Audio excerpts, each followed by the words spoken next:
नमस्कार, आप देख रहे हैं ऊर्जा धानी न्यूज और मैं हूं आपके साथ अनुष्का।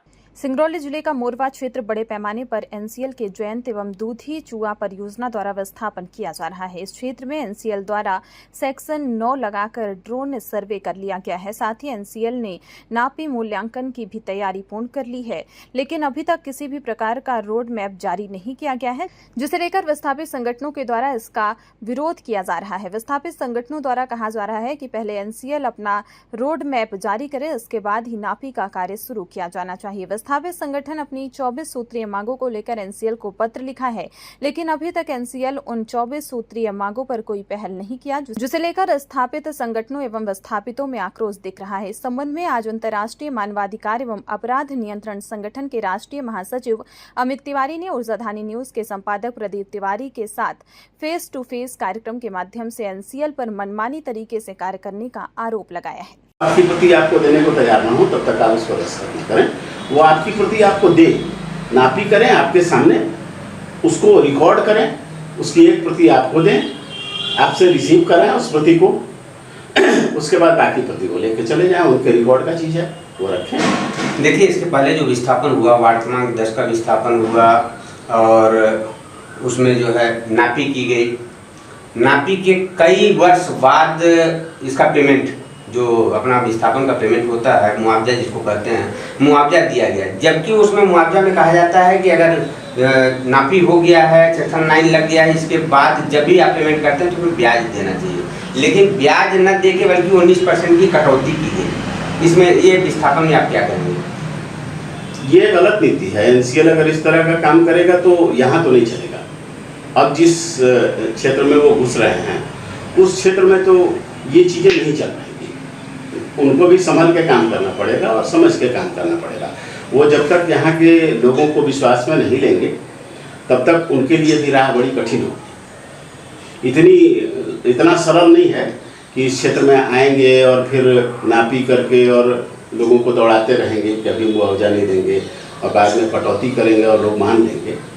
ये स्थिति इस बार निर्मित नहीं होने जा रही है। एनसीएल को संभलना पड़ेगा, सोचना पड़ेगा इस विषय पर। देखिए, सेक्शन 9 यहाँ भी लग चुका है।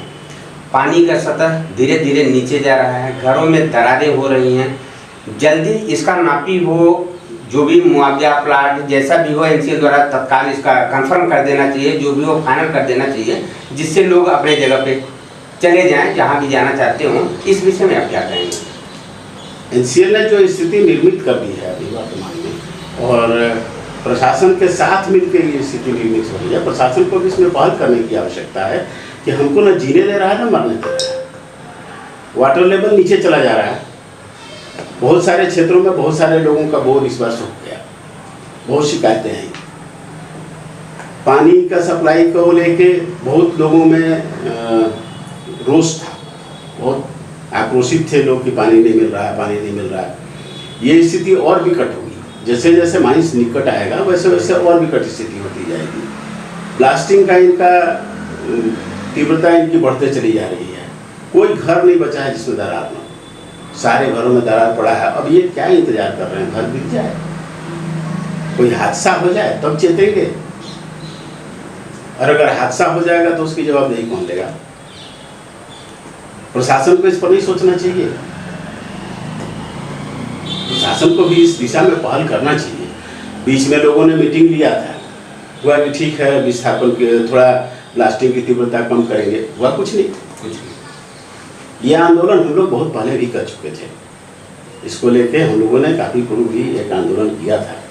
उसमें सीएमडी साहब से लेकर डायरेक्टर सारे लोग थे, सबसे बैठक हुई थी हमारी।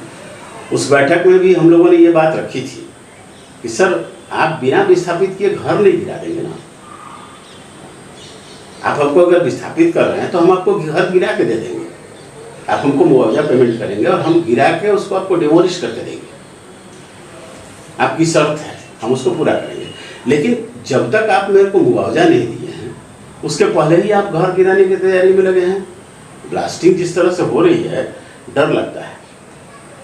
मेरे यहाँ कुछ अतिथि आए थे, मेरे कार्यालय में बैठे थे, तो ब्लास्टिंग हुई तो पहली बार में तो डर गए और दूसरी बार में निकल के बाहर भाग गए। मैंने उनको बताया कि हम लोग रोज इसको झेलते हैं, यही नियति है सिंगरौली की। और यही इनकी नियत है। ये लोग अपने नियत में सुधार नहीं ला रहे हैं। इनको स्पष्ट करना चाहिए कितने दिन में विस्थापित करेंगे, किस क्षेत्र को पहले करेंगे, या सारे सिंगरौली को एक साथ करेंगे। दूसरा, ये लोग क्या करते हैं, पार्ट वाइज पेमेंट करते हैं। इतना अभी दे देंगे, फिर बाद में देंगे, फिर बाद में देंगे। नहीं, आप एक साथ पेमेंट दीजिए, हमको समय दीजिए। उस समय अवधि के बाद फिर आप जेसीबी बुलडोजर लेके पहुंच जाइए, बोलिए कि भाई आपका समय खत्म हो गया, आप घर खाली कीजिए, हम करेंगे। अमित जी, बात करें इसके पहले जो विस्थापन हुआ था, सेक्शन 9 लगने के बाद एक तरफ नापी चल रही थी और दूसरी तरफ देख रहे थे कि मकान का निर्माण हो रहा था, जिन्हें मुआवजा दिया गया है। जो मध्य प्रदेश शासन की जमीन में थे उनसे 2008 के पहले का पेपर मांगा गया। अगर वो पेपर उपलब्ध कराए तो उन्हें प्लाट का भी व्यवस्था दी गई। यहाँ पे एनसीएल कहता है कि ड्रोन सर्वे के बाद जो भवन निर्माण किए गए हैं उसमें मुआवजा नहीं मिलेगा। तो जो ड्रोन के बाद भवन निर्माण किए गए हैं उसके मुआवजा की क्या स्थिति होगी, और जो मध्य प्रदेश शासन में घर बनाए हैं उन्हें प्लाट की क्या स्थिति होगी, समझ में क्या कहेंगे? ड्रोन तो कोई मतलब नहीं है उसका। ड्रोन सर्वे ये करा लिए और ड्रोन उड़ा लिए, उससे कुछ होना जाना नहीं है।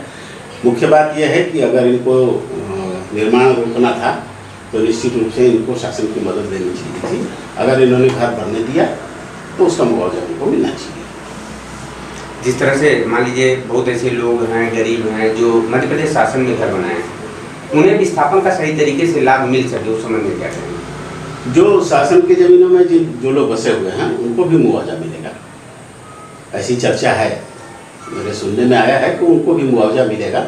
उनके घर के बदले प्लॉट भी मिलेगा उनको, और घर का पूरा मुआवजा उनको मिलेगा। देखिए किस तरह से काम किया जाए। अभी घर जमीन नापने की टीम तो आ चुकी है और एनसीएल से संगठनों द्वारा बात किया गया है कि जब तक एनसीएल द्वारा रोड मैप न दिया जाए तब तक ये नापी को रोका जाए। अगर इस पर भी एनसीएल नहीं मानता और नापी कराता है तो उस पर क्या स्थिति होगी, क्या करना चाहिए?